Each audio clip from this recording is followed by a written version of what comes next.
Senior صحافی و anchor person Arshad شریف نے انکشاف کیا ہے کہ وزیراعظم عمران خان خوفناک بیماری کا شکار ہو گئے ہیں۔ ارشد شریف نے اپنے پروگرام میں کیا کہا، یہ سننے سے پہلے ہمارا یوٹیوب چینل ضرور سبسکرائب کر لیں اور بیل آئیکن لازمی دبائیں تاکہ ہماری ہر ویڈیو آپ کو بر وقت مل سکے۔ اینکر پرسن ارشد شریف کا کہنا ہے کہ وزیراعظم عمران خان ڈپریشن کا شکار ہونا شروع ہو گئے ہیں۔ وزیراعظم عمران خان حکومتی کارکردگی اور عوام سے کیے گئے وعدوں سے متعلق پریشان ہیں۔ سینئر تجزیہ کار ارشد شریف نے نجی ٹی وی کے پروگرام میں تبصرہ کرتے ہوئے کہا کہ چیف جسٹس آف پاکستان نے کہا ہے کہ احتسابی عمل سے سیاسی انجینئرنگ کا تاثر سامنے آ رہا ہے جو ملک کے لیے انتہائی خطرناک ہے۔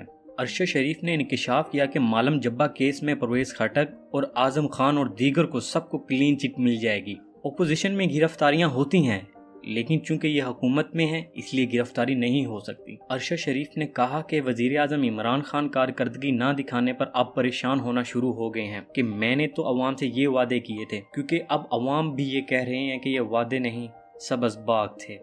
چیف جسٹس آصف سعید کھوسہ صاحب نے ایک انتہائی اہم بات کی کہ احتسابی عمل سے سیاسی انجینئرنگ کا تاثر آ رہا ہے جو ملک کے لیے انتہائی خطرناک ہے۔ میں آپ کے پروگرام میں یہ خبر دے دوں، جو مالم جبہ کا ریفرنس تھا وہ غالباً اس میں سب کو کلین چٹ ملنے جا رہی ہے، اور اس کی یقیناً وجوہات ہوں گی۔ نیب نے بالکل شفاف تحقیقات کی ہوں گی جس میں پرویز خٹک صاحب اور وزیر اعظم کے پاس جو ان کے سیکرٹریز وغیرہ ہیں، اعظم خان شاہ صاحب، ان سب کو کلین چٹ مل جائے گی۔ اور بھی کام ہوں گے، شفاف تحقیقات نیب نے کیا تو یقیناً مالم جبہ میں یہ سارے کلین ہوں گے، لیکن اپوزیشن میں اریسٹ ہو کے انویسٹیگیشنز ہوتی ہیں، کیونکہ حکومت میں تو اریسٹ کرنا اچھا نہیں۔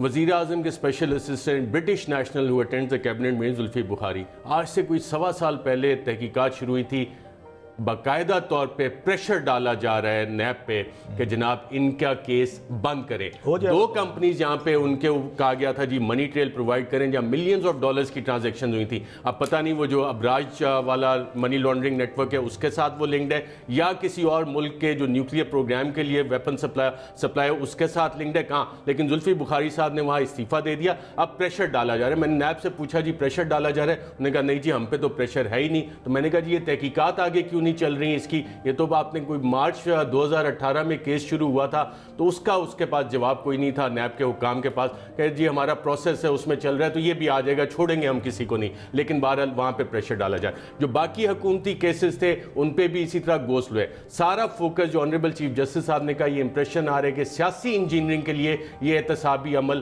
ہو رہا ہے، اور اب یہ with every passing day crisis of governance جو ہے وہ ڈیپن ہوتا جا رہا ہے، اور پرائم منسٹر عمران خان صاحب پرفارمنس انگزائٹی اس میں آ کے مزید پریشان ہوتے جا رہے ہیں کہ یار میں تو یہ وعدے کیے تھے، یہ چیزیں ڈیلیور ہونی تھی، لوگ اب کہنا شروع ہو گئے کہ وہ وعدے نہیں وہ سبز باغ تھے۔ تو اس پرفارمنس انگزائٹی میں جو مزید وہ کرنا چاہ رہے ہیں وہ کچھ لوگوں کا خیال، اور ہارون رشید صاحب نے کالم میں بھی لکھا کہ وہ ڈپریشن کا بھی شکار ہونا شروع ہو گئے۔ دوسری طرف کالم نویس ہارون الرشید نے اپنے کالم میں لکھا کہ وزیر اعظم مایوسی کا شکار ہونا شروع ہو گئے ہیں، وہ بد دلی کا شکار ہے، معلوم نہیں کیوں۔ 1992 کے ورلڈ کپ میں پہلے 4 میچ ہار کر بھی جس آدمی کو ورلڈ کپ جیتنے کا یقین تھا اس کا مایوسی میں مبتلا ہونا حیرت انگیز نہیں تو پھر کیا ہے؟